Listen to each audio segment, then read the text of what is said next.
Tucker Carlson issues a chilling warning about permanent Washington's next big move, saying he's very concerned. Tucker Carlson delivered a chilling warning during his appearance on Clayton Morris's Redacted.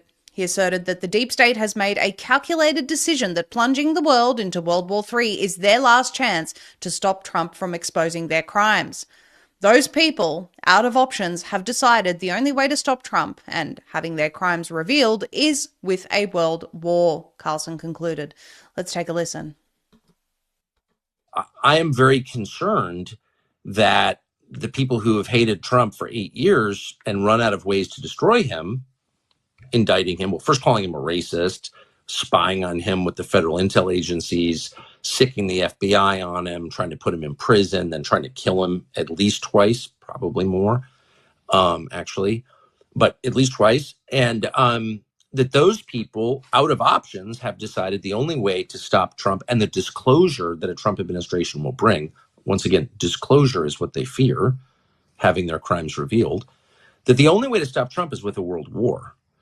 And so I've been pretty fixated on that for months, probably more than a year. I've just thought a lot about it. And I know a lot of the people involved, and they're very, very, very focused on war. Permanent Washington doesn't care about domestic policy, in case your viewers, I'm sure, know this, but just want to restate it. They don't care about domestic policy. They don't care about fixing the country, closing the borders, ending the drug crisis, getting the cartels out of, the entire Southwest. They don't care about that. What they care about is exercising power abroad, killing people because it makes them feel like God, and making money. And that's where the money is, trillions of dollars. So they care about foreign policy. And I have been concerned and remain concerned that that group of people, which is basically everyone in DC in both parties, wants Trump to take the country to war, either against Russia or, far more likely, Iran. And I think what people outside, I don't know how to the degree to which this is understood, but I just will say it. A war with Iran is a world war. This is not 2002. Iran is now part of a coalition that includes the biggest economies in the world and the largest militaries in the world. So a war with Iran means a war in effect, or, by proxy, but still a war with Russia, China, Turkey, and a lot of the rest of the world. So that's a world war. It's not just as simple as we're going to take out their nuclear facilities. Okay. How are you going to do that?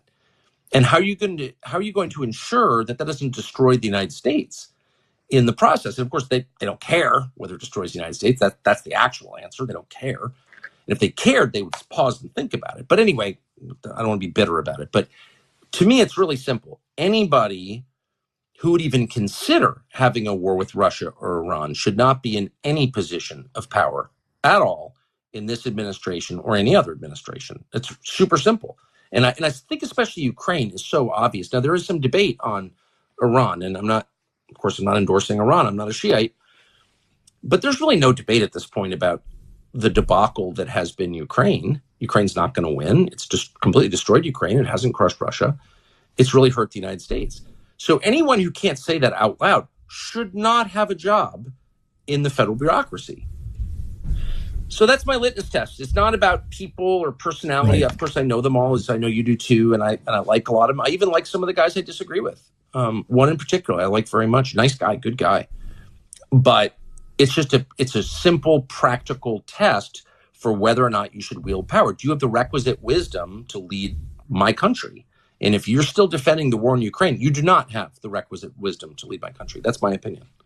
Evil in charge. When asked who's truly running the country and steering America toward another world war, Tucker Carlson delivered a stunning response. Carlson told Morris that he once believed Secretary of State Tony Blinken was the one controlling the White House. However, after observing a series of aggressive and evil actions, such as arming Ukraine with long-range missiles and anti-personnel mines, he concluded that Satan himself must be in charge. Take a listen. Over 1 million Ukrainians dead now, or permanently maimed. An entire generation of young men wiped out, a country destroyed, and they're still trying to sell this thing. And then, of course, over the past few days, we've seen the madness that is unfolding in the White House, allowing long-range missiles to be used from Ukraine at NATO's direction. Make no mistake, anyone watching this knows that Ukrainians don't even know how to use these missiles. It's NATO that's doing it, of course, and attacking inside of Russia. And then with add on top of that, the Biden administration now has okayed anti-personnel mines to be used, something they've long said absolutely we won't use. These are basically a lot of like the same pedal mines that are thrown into the ground in Donetsk and the Donbass region. And children go to the playgrounds and they find these little pedal mines that look like leaves. They pick them up and their arms are blown off or they're killed. And the Biden administration was absolutely against this. This was their stance. And now suddenly, within the past week, all of this has changed. So who the hell is running the White House? I mean, you've got, again, I know you're humble about this, but you've got amazing sources there. Like, Biden is not, who is running the White House? Like, who is our de facto president? Is it Antony Blinken right now? Is it Jake Sullivan? Who is doing this? Well, if you'd asked me yesterday morning, I would have said Tony Blinken, who has been running it since the beginning. But now I would say Satan, because I really think that you've got, dark forces in charge. I mean, there's no justification for using anti-personnel mines in this conflict, which can't hope to be solved with anti-personnel mines resolved in any way. The only effect of that move is to kill innocents, period. That's it. That's the only effect. And they know that. And so they're doing it anyway because killing is the point. So it's evil. I think we should say that. I don't think it's a matter of defending democracy. The president of Ukraine is not elected. He's a dictator. He literally passed his term and kept serving. He's a dictator. And that country's just shut down a Christian denomination, put priests in jail. Like, how many more markers of dictatorship do you need to call it what it is, which is totalitarian? So everything about it is horrifying. I'm so glad that you mentioned what's happening in the UK and France.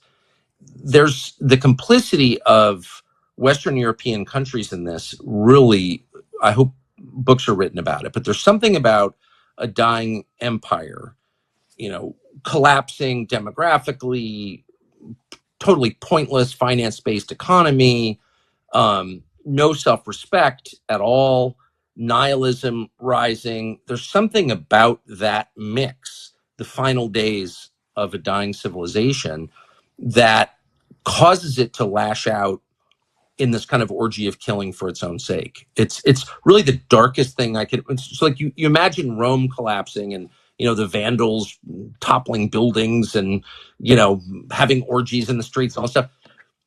Really, it's the end of an empire is more like a kind of suicide, a kind of murder-suicide, where, the formerly great power kills itself and then takes a lot of people out as it does. It's like more horrifying than I ever thought. Tucker, as always, giving us a very insightful and common sense perspective. We need to see more people talking about the senselessness of endless wars. You can watch that full interview linked on our article on the Vigilant News Network. And we're entering a new era in American history.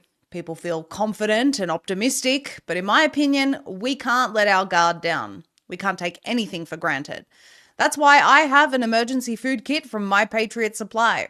Right now, you can get their 3-month emergency food kit shipped directly to your door in as little as 1 day. It comes with delicious foods like creamy stroganoff, honey wheat bread, and chili mac. The entire kit offers over 2,000 calories every day. Plus, the kit lasts up to 25 years on the shelf.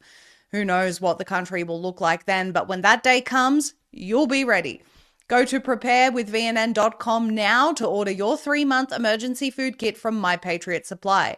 That's preparewithvnn.com to order your 3-month emergency food kit from My Patriot Supply now.